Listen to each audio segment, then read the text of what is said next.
Muchas gracias. Y muchas gracias por la cálida recepción y bienvenida. Es un placer estar con ustedes aquí. El tema del que quiero hablar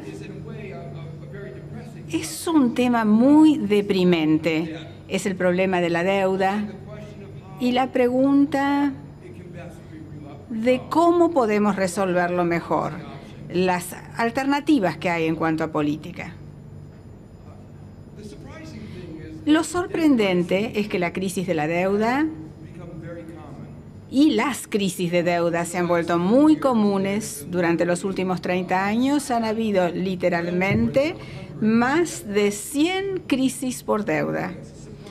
¿Es una sorpresa? Sí, lo es. Porque pensábamos que entendíamos tanto de la economía. ¿Qué hace que la economía funcione? Pensábamos que los mercados funcionaban mejor y que esta combinación de comprender el funcionamiento de los mercados y tener mejores mercados debía conducir a una mejor performance. Y una mejor performance significaría menos crisis. Pero la verdad es que ha habido muchas más crisis desde 1980 de las crisis que precedieron en las décadas anteriores. Hay un viejo chiste en Estados Unidos que dice que lo que nos mete en líos no es no saber, sino saber cosas que no son verdad.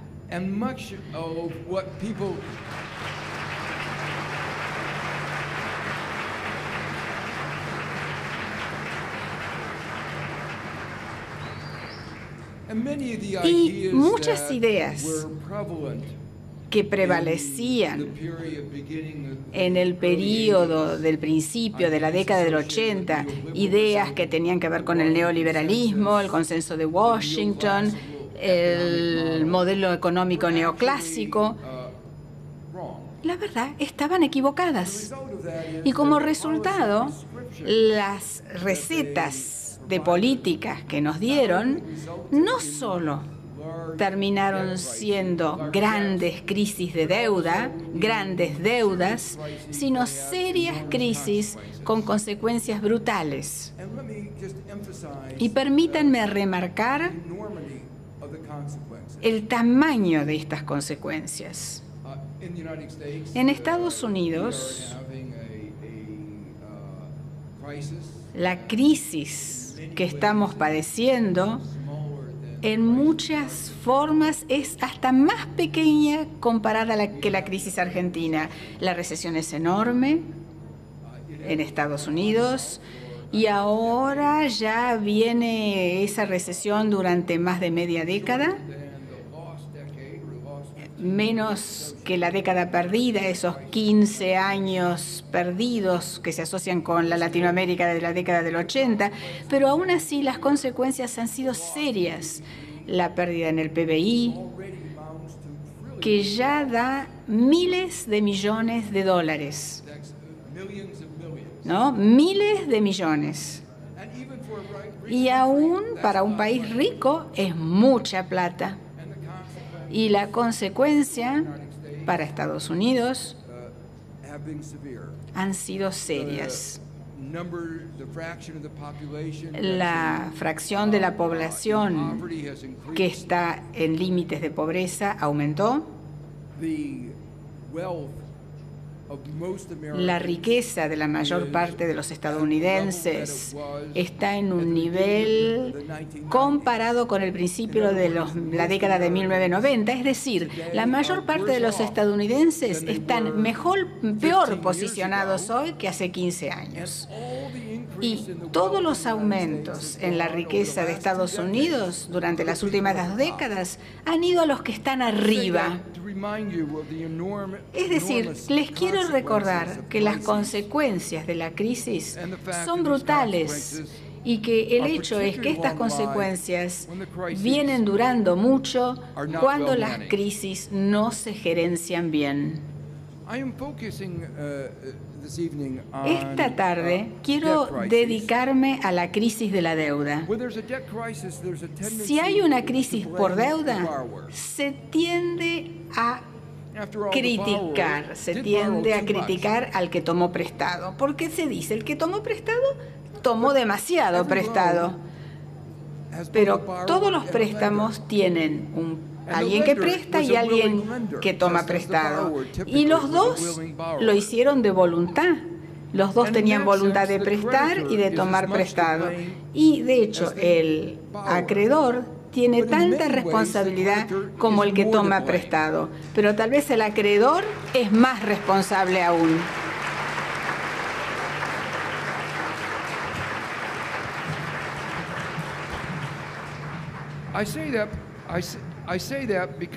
Lo digo porque el acreedor, típicamente, ¿qué pasa? Y bueno, tiene más características financieras. Financieramente hablando, es más sofisticado. Y a menudo el acreedor empuja los préstamos, trata de convencer al que pide el préstamo que se endeude más de lo prudente. Más aún, al acreedor se le paga con altas tasas de interés por esos préstamos. Entonces, lo que quiero decir, el punto es que, de alguna forma, hay que ver el sistema económico, el marco de políticas públicas, el sistema internacional, que han desembocado en tantas crisis con costos tan grandes para tanta gente. La mayoría de las crisis que se han dado, y yo digo que las crisis se están volviendo más frecuentes, son el resultado de problemas mucho más profundos que la deuda. La deuda a menudo es un síntoma de estos problemas más profundos. Una de las razones por las cuales estamos aquí hablando del problema de la deuda es porque las crisis de la deuda nuevamente son noticia. ¿Se acuerdan? Después de la crisis argentina, se habló mucho sobre el desendeudamiento de la deuda soberana. Algún tipo de mecanismo de desendeudamiento que fuera más fácil, menos costoso. Todas las economías de mercado, tienen una forma de lidiar con empresas y personas físicas que toman préstamos. Hay leyes de quiebra que son una parte sustancial de la economía de mercado. Lamentablemente, no tenemos este tipo de ley de quiebra o de mecanismos de reestructuración de créditos y deudas soberanas para los gobiernos. Después de la crisis argentina se habló mucho de hacer algo así, algo que permitiera a los países poder seguir funcionando bien después de una crisis. La ironía era que la gente pensaba, crisis de deudas, cosa del pasado. Ya está solucionado. Y el presidente Bush, una de las cosas menos importantes que hizo fue vetar la idea de un mecanismo de reestructuración de deuda soberana. Es decir, esa idea no prosperó, no se concretó como política. De hecho, en las discusiones que se suscitaron después de la crisis argentina, algunos dijeron que el marco de las políticas del Fondo Monetario Internacional es no aceptamos el sí como respuesta.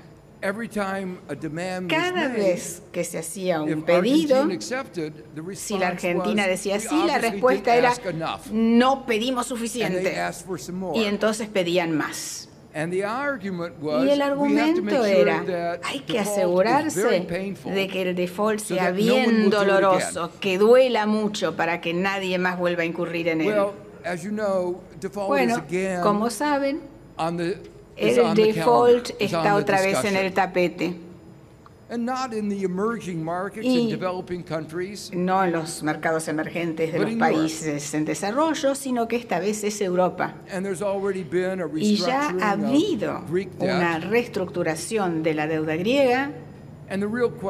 Y la pregunta, la verdadera pregunta que el mundo debe responder hoy es: ¿y la crisis del euro cómo va a evolucionar? ¿Y qué puede aprender Europa de Argentina? Entonces, quiero dedicarle unos minutos a discutir algunas de las lecciones aprendidas de la experiencia argentina, algo que le sirva a Europa a medida que Europa tiene que enfrentar su propia crisis de deuda y esa crisis más amplia que es la crisis de la eurozona. Hubo cierta similitud que va más allá del alto nivel de la deuda, Grecia, Italia, lo que deben enfrentar estos dos países.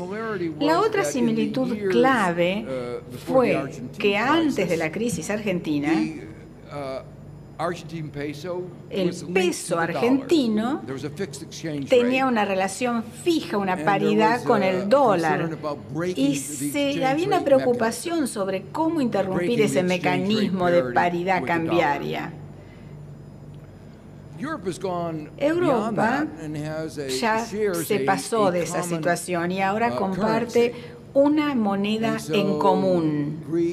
Entonces, Grecia, España no pueden responder a la crisis ajustando su tipo de cambio.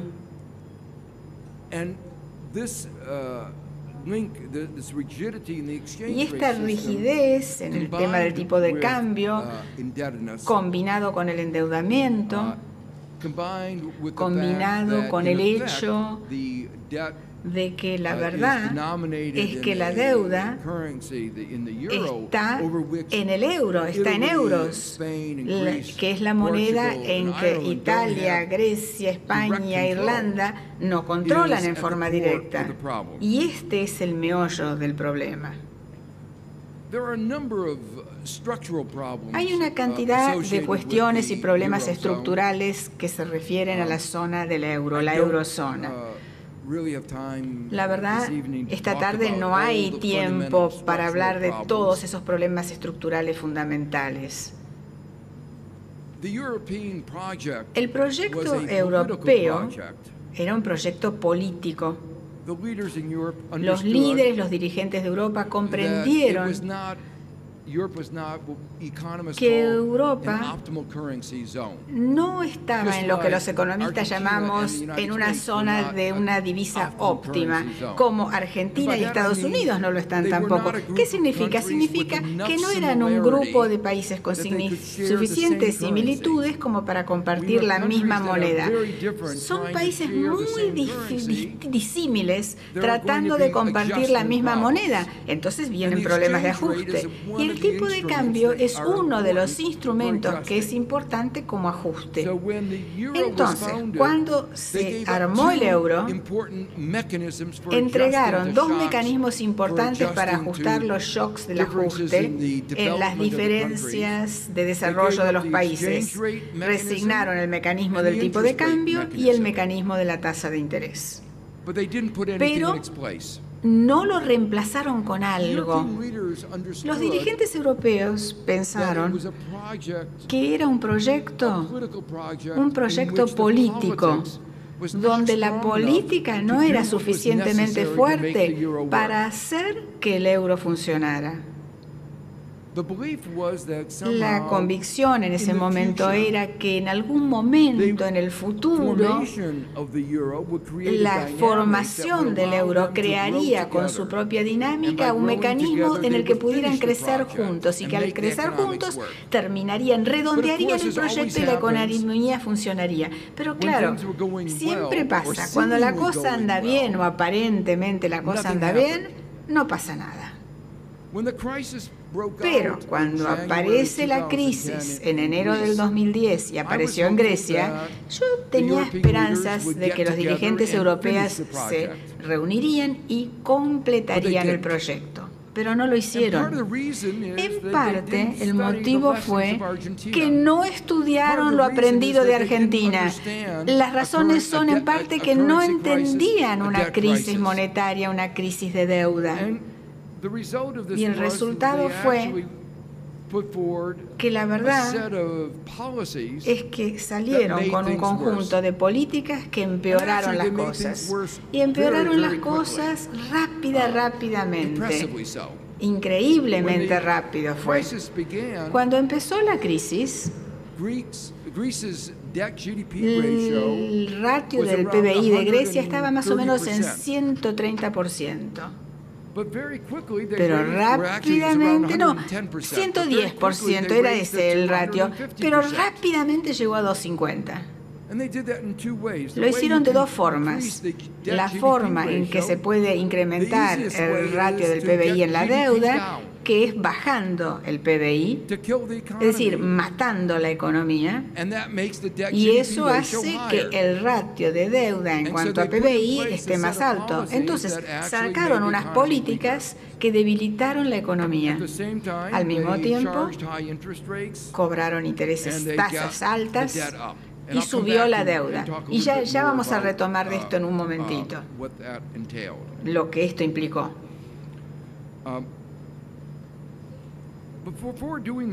Pero antes de hacerlo, quiero remarcar que el marco de Europa fue un marco con fallas, donde las fallas no eran aparentes de movida. De movida había muchísimo entusiasmo. Pensaban que al armar esta zona del euro, el problema de las crisis, el problema de la deuda griega o de la deuda española o la deuda italiana, era cosa del pasado. Pero no fue así. Pero como pensaban que era cosa del pasado, estaban dispuestos a entregar préstamos a los que pedían préstamos en Grecia y en España y en otros países a tasas de interés muy bajas. Entonces fluyó dinero a los países y ahí se volvieron a equivocar. Creyeron que con un mercado desregulado la cosa andaba bien. Y la combinación de tasas de interés bajas y un mercado desregulado desembocó en una burbuja de crédito. Entonces ahí viene España, con dinero que fluía a borbotones y que desembocaría en una crisis inmobiliaria, como pasó en Argentina y en Estados Unidos y en todos estos otros países. Pero ellos creían fielmente en los mercados, que dijeron: bueno, no hay burbuja. No hay burbuja porque los mercados son eficientes. Y si hubiera una burbuja, eso significaría que los mercados no son eficientes. Ahora, cualquiera que ha leído la historia sabe que el capitalismo característicamente lo definen las burbujas y lo vienen definiendo desde hace más de 200 años. Más, 400 años atrás. Cuando llegamos a la crisis de Holanda, hace varios cientos de años, ahí empezaron las burbujas. Entonces, si uno ve la historia, piensa en las subidas y bajadas, y uno piensa que hay burbujas inmobiliarias, burbujas crediticias, y la ironía fue que en cada una de estas instancias, los dirigentes políticos y económicos dijeron: sí, en el pasado hubo burbujas, pero ahora somos tanto más inteligentes que nuestros padres y nuestros abuelos que ya no va a haber más burbujas. Y claro, después descubrieron que estaban inmersos en medio de una burbuja y que cuando explotó la burbuja, la situación fue tremendamente devastadora. Entonces, lo que se creó fue un marco que permitió que estas burbujas florecieran, dio las condiciones económicas que permitieron que las burbujas florecieran, y la consecuencia fue esta enorme crisis que varios países como Irlanda y España enfrentan. Otro aspecto interesante de esta crisis, similar en muchas formas a las crisis del este asiático, es que no no era endeudamiento público la fuente del problema. Cuando estaban diseñando la eurozona, el foco estaba puesto en las fallas de los gobiernos. No era la ideología neoliberal del momento, eran los gobiernos las causas de los problemas. Entonces, su punto de vista era, en tanto el gobierno no gaste demasiado, el ratio del PBI sigue bajo, el déficit bajo, no va a haber problema. Lamentablemente, muchos en Alemania lo siguen creyendo. Y voy a retomar esto también en un momento. Pero lo que ocurrió fue que los problemas de España, de Irlanda y de varios otros países no fueron causados por un sobreendeudamiento público. España e Irlanda estaban en una situación de superávit antes de la crisis. Lo que ocurrió fue que los gobiernos respondieron a la crisis registrando la deuda del sector privado, es decir, la deuda se desplazó del sector privado al público y fueron los dirigentes europeos que exigieran que Irlanda contabilizara la deuda del sector privado, de modo que los mismos dirigentes que culparon al gobierno por causar el problema insistieron en que el gobierno se hiciera cargo de la deuda del sector privado y la deuda de Irlanda se fue por las nubes.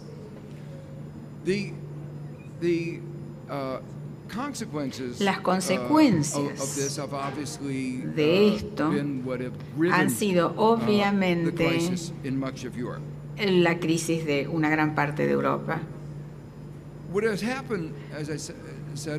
Lo que ocurrió, como ya dije, fue que la crisis en alguna medida fue creada dentro de Europa, pero como tantas otras crisis, pasaron cosas afuera, en el exterior.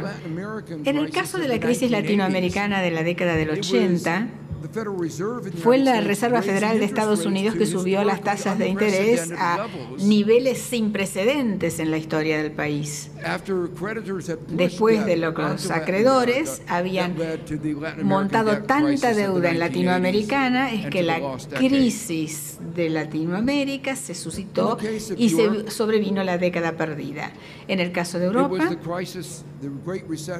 fue la gran recesión de Estados Unidos, la crisis de las hipotecas subprime, el explotar la burbuja, la crisis de los hermanos Lehman. Todo esto llevó a Europa y a la crisis europea a llegar al primer plano. Dicho sea de paso, cuando tratamos estos temas en Europa, siempre estoy frente a un público europeo y les digo, ¿por qué compraron tantas hipotecas tóxicas de Estados Unidos? Como un 40% de estas hipotecas tóxicas fueron compradas por Europa. Y si no lo hubieran hecho, la caída de Estados Unidos hubiera sido aún mucho peor. Pero eso también significa que la caída en Europa fue mucho peor de lo que hubiera sido si esto no hubiera sucedido. Entonces, el cuadro que quiero transmitirles es que la crisis europea hoy, en parte, es una crisis de deuda, pero en gran medida es una crisis causada por una estructura económica con fallas fundamentales, una estructura económica que de alguna forma en el formato actual no funciona. Entonces es más que una crisis de deuda. Y eso es verdad, es cierto, respecto de muchas crisis que ocurrieron en el pasado. La deuda es un síntoma del problema. Y resolver la deuda, si uno no resuelve las dificultades subyacentes, no nos permite lidiar plenamente con la cuestión. Entonces, lo que hizo Argentina fue tanto cambiar el sistema del tipo de cambio y ocuparse de la deuda. Si hubieran hecho solamente una cosa, no hubiera sido solución. Tenían que hacer las dos. Y para Europa es lo mismo, es la misma lección. Grecia, Italia, varios países tienen un problema de deuda, pero para Europa el ratio del PBI fue más bajo que el de Estados Unidos. Entonces, el problema de Europa no es tanto un problema de deuda, sino el diseño del marco de la eurozona. Y el diseño del marco de la eurozona, yo creo, tiene fallas fundamentales. Ahora permítame pasar a la cuestión de cómo responde uno a las crisis. Lamentablemente, la respuesta que ha sido la prevalente ha representado un desmanejo de la crisis y ha exacerbado las consecuencias y la naturaleza de la crisis misma. Demasiados países han respondido a las crisis adoptando políticas de austeridad. Uno entiende, ¿no?, la lógica básica. La deuda es el resultado de gastar demasiado. Si uno no hubiera gastado más de los ingresos, no hubiéramos contraído deuda. Entonces, la lógica es que si gastar demasiado llegó a la crisis, entonces la solución de la crisis es gastar menos. Y si uno gasta menos, mejora. Eso medio que ha sido como la lógica fundamental que viene prescribiendo Alemania para los países de Europa. Pero acuérdense de lo que dije antes. España e Irlanda estaban en situación de superávit antes de la crisis. Es decir, que la crisis no fue causada por un exceso de egresos, de gastos. Fue la crisis que causó el déficit y no el déficit el que causó la crisis. Y los dirigentes europeos se están como confundidos con esto de la causalidad. Las consecuencias de la austeridad, ¿cuáles son? Ustedes conocen la respuesta. Lamentablemente, Argentina no es el único país que ha atravesado esto. Esto es un experimento, el experimento de la austeridad, que se viene probando y probando y probando, con consecuencias universales. Cuando los países están en una situación de crisis y hay una caída económica, el desempleo, hay un problema fundamental que es una falta de lo que llamamos falta de demanda agregada. No hay suficiente demanda para poder llevar a una producción que lleve a pleno empleo y a uso de recursos. Pero si recorta el gobierno los gastos, baja la demanda. Inevitablemente sube el desempleo. Y como baja la producción, bajan los ingresos. Y los egresos, el desempleo, los programas de bienestar social suben. Entonces, las consecuencias son que la austeridad enlentece la economía y el beneficio, la ventaja fiscal que se espera, siempre son una desilusión. Cuando a Grecia la empujó la eurozona, el Fondo Monetario Internacional, la Comisión de la Unión Europea y los bancos centrales de Europa, la llevaron, la empujaron a adoptar la política de austeridad.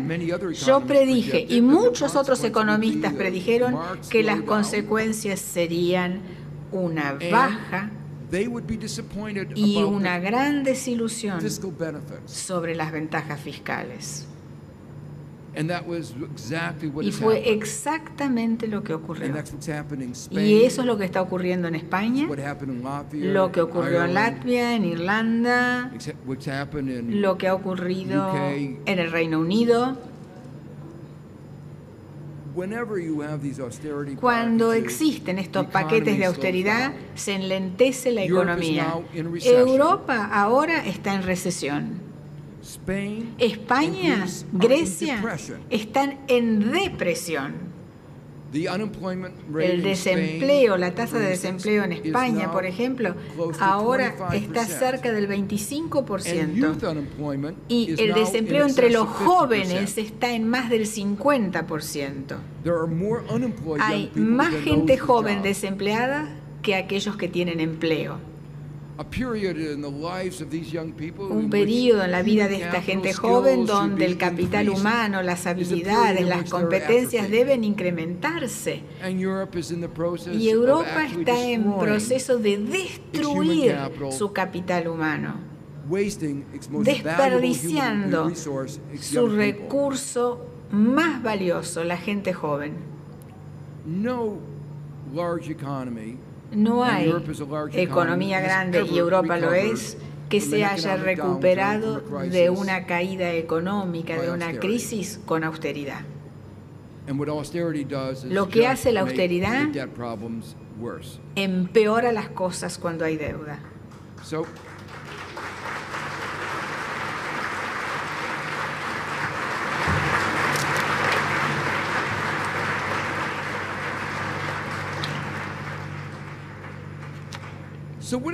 Entonces, ¿cuál es el desafío de lidiar con la crisis? Una es responder en forma tal que los recursos, en particular los recursos humanos, se usen en su plenitud.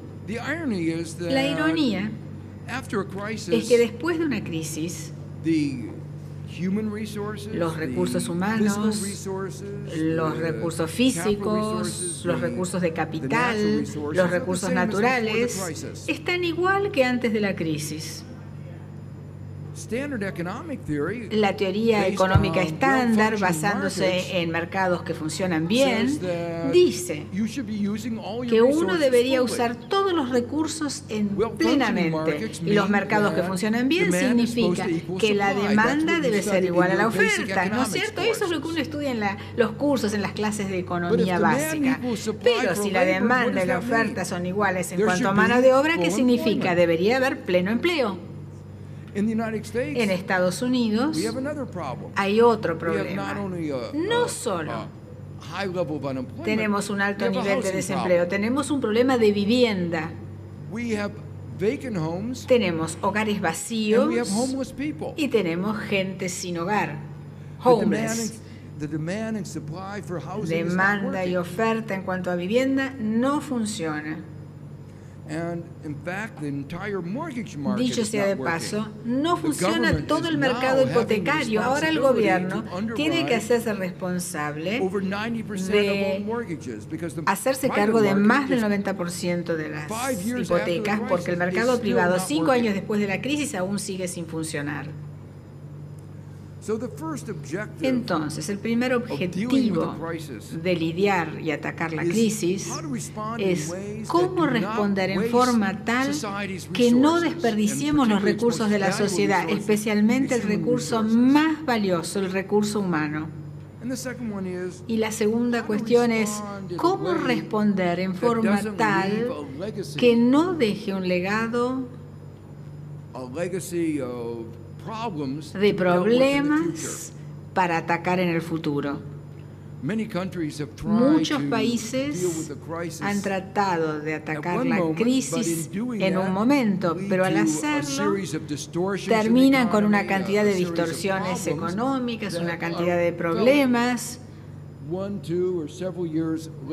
que se sienten 1, 2 o varios años después. Entonces, hay que usar los recursos ahora y hay que impedir la creación de nuevos problemas que se van a ir viniendo.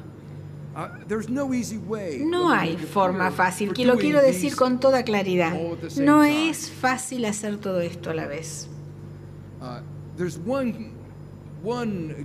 Hay un ejemplo de un manejo exitoso de una crisis financiera, y fue la forma en que Estados Unidos gerenció la crisis propia a principios de la década de 1980, porque los bancos de Estados Unidos quebraron todos. Pero no dejamos que llegaran a quebrar, ¿no? Hicimos un tema de contabilidad trucha y les dijimos a los bancos, no amorticen la deuda, mándense la parte, hagan de cuenta como que la deuda era lo que debió ser. Hágase la cuenta de que Latinoamérica les va a cancelar la deuda que dijo que les va a cancelar. Como ahora decimos, háganse de cuenta que los dueños de hogares que deben dinero, mucho más dinero de lo que valen esas casas, háganse de cuenta como que les van a pagar lo que deben. Sabemos que no va a ser así. No sé si ustedes conocen distintas teorías contables. Había reglas llamadas mark to market, donde uno se suponía que registraba el valor de los activos a su verdadero valor. No usamos esa regla, porque si hubiéramos usado el mark to market, eso hubiera significado que teníamos que amortizar y depreciar las hipotecas, lo mismo con la deuda, y el sistema de bancos de Estados Unidos hubiera ido a la quiebra en 1980 y en el 2008 y en el 2009. Entonces fuimos bien vivos y no lo hicimos. Lo que hicimos, usamos un nuevo sistema de contabilidad que yo llamo Mark to Hope, es decir, marcar en la esperanza. Uno dice, es de esperar que paguemos. Y si esperas mucho, bueno, el número, la cifra va a ser bien alta y el banco, la contabilidad te va a dar bien, porque contabilizaste esperanza. Ahora, en la década del 1980, hicimos algo mucho más vivo, y en la conferencia de hoy, José Antonio Campo describió esto. Lo que hicimos fue decir, en vez de llamar la crisis una crisis del sistema bancario de Estados Unidos, lo llamamos una crisis en Latinoamérica. Entonces, desplazamos la atención, la pusimos en Latinoamérica, para que nadie se diera cuenta que en Estados Unidos había un problema.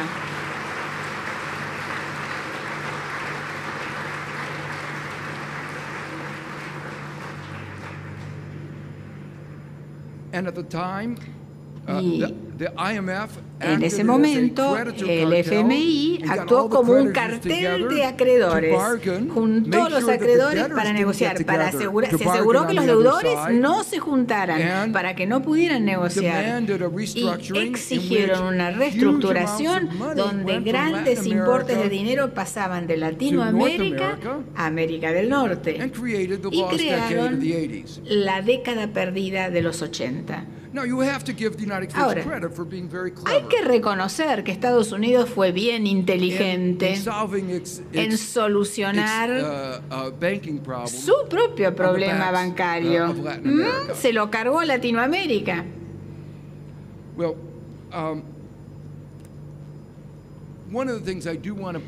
Pero algo que sí quiero señalar es que en la crisis europea,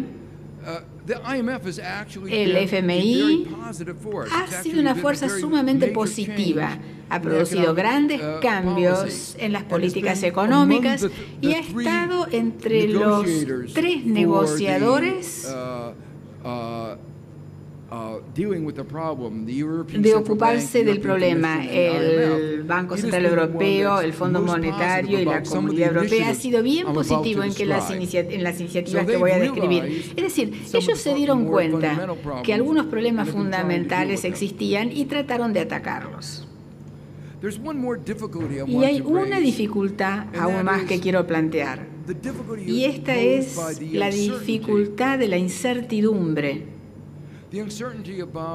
La incertidumbre del nivel de deuda sostenible, la incertidumbre de la respuesta de otros a, digamos, una reestructuración de deuda o a un default de la deuda. Vemos la naturaleza de esta incertidumbre y cómo actúa y vuelve a actuar. Por ejemplo, en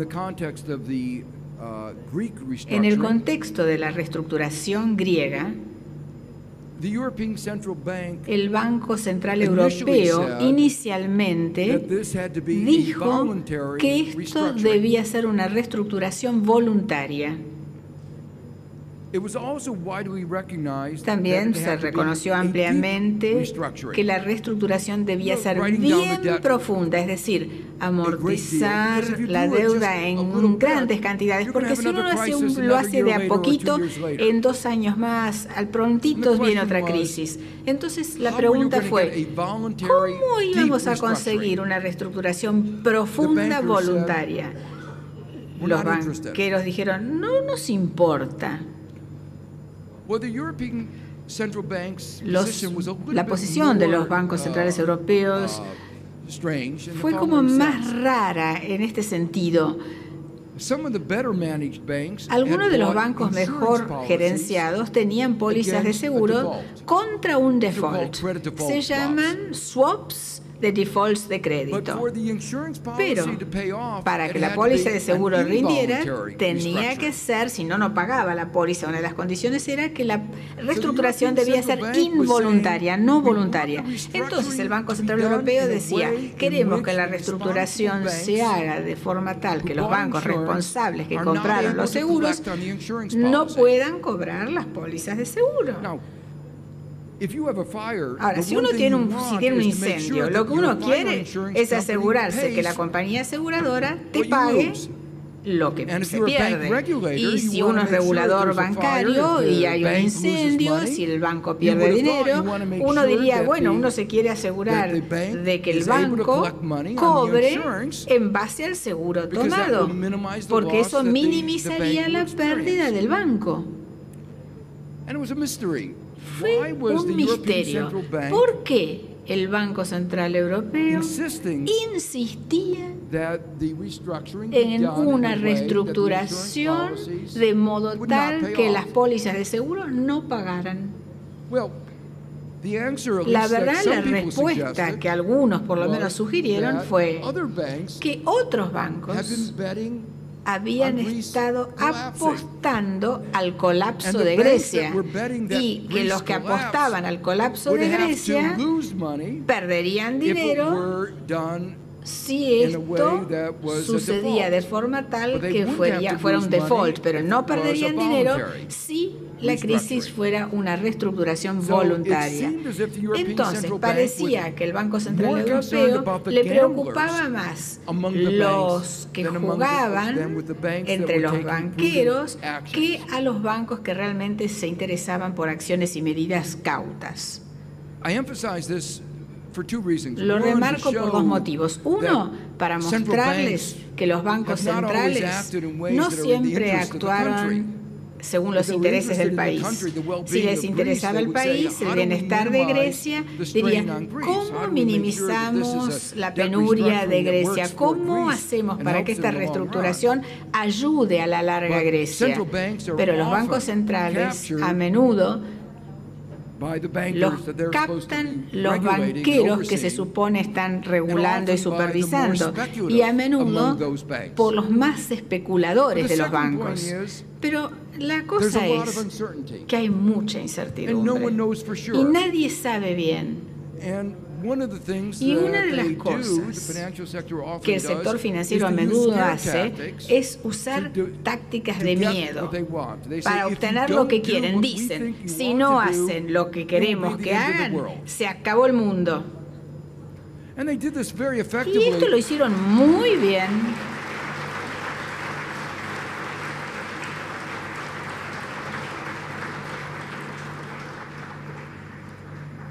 Lo hicieron muy bien en Estados Unidos. Cuando se dio la crisis de los bancos en el 2008, algunos dijimos, hay que seguir las reglas habituales del capitalismo. Las reglas del capitalismo dicen que si un acreedor, si un deudor, mejor dicho, no puede pagar lo que deba, quiebra. Los accionistas pierden todos, los tenedores de bonos se convierten en los nuevos accionistas, puede ser que pierdan algo, si uno no tiene una garantía, pero esa es la regla del capitalismo. Hay una cláusula especial en nuestras leyes de quiebras que se refieren a los bancos. Y el motivo es que uno no quiere esperar a que el banco no tenga nada. Cuando uno pone el dinero en el banco, uno quiere poder recuperarlo. Como dijo un amigo, si vas al cajero y usas tu tarjeta de débito en el cajero y pones la tarjeta y la máquina te dice fondos insuficientes, vos lo que querés es que te falten las cuentas en tu cuenta, no que le falten los fondos al banco. Entonces, uno cierra los bancos antes de que el banco llegue a cero. Pero en Estados Unidos y en Europa no seguimos las reglas capitalistas. Suspendimos las reglas, tuvimos bailouts y rescates masivos para los bancos. ¿Por qué?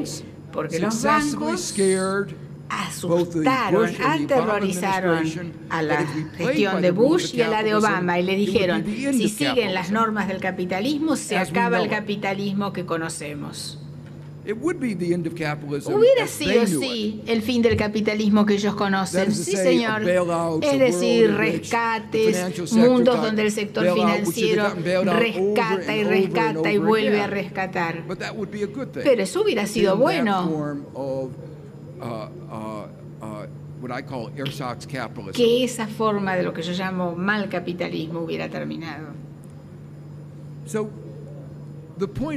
Entonces, el punto es que hay que remarcar que siempre existe la incertidumbre y que las consecuencias de la incertidumbre son que es muy difícil que los gobiernos sepan qué hacer. En el caso de la crisis griega, de hecho, tuvieron una reestructuración involuntaria y no hubo temblor, no tembló los mercados financieros mundiales o la zona del euro. Entonces los que dijeron hay que seguir las reglas del capitalismo tenían razón. Entonces quiero cerrar diciendo, el tema es ¿cuáles son las opciones?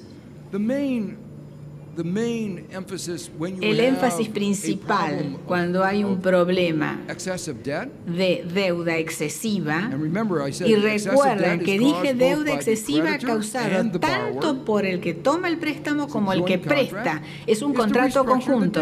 Entonces, se trata de reestructurar la deuda. Por eso es que todos los países tienen leyes de quiebras. Es sencillo. Pero parece sencillo. Pero bueno, de eso se trata una reestructuración.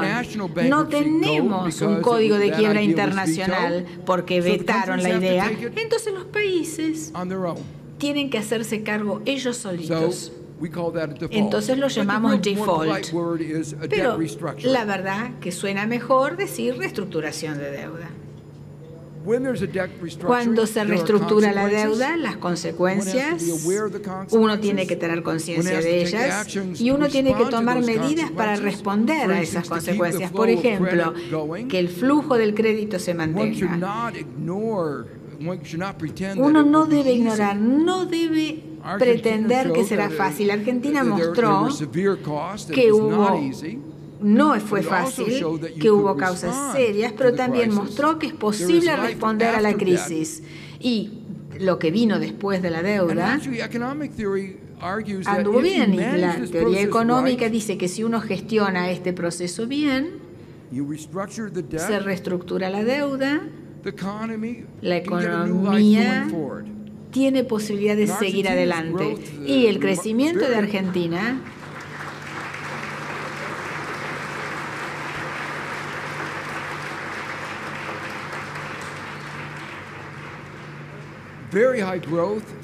es un gran, alto crecimiento durante muchos años que siguieron a la crisis. ¿Y qué nos muestra? Nos muestra que el análisis es correcto.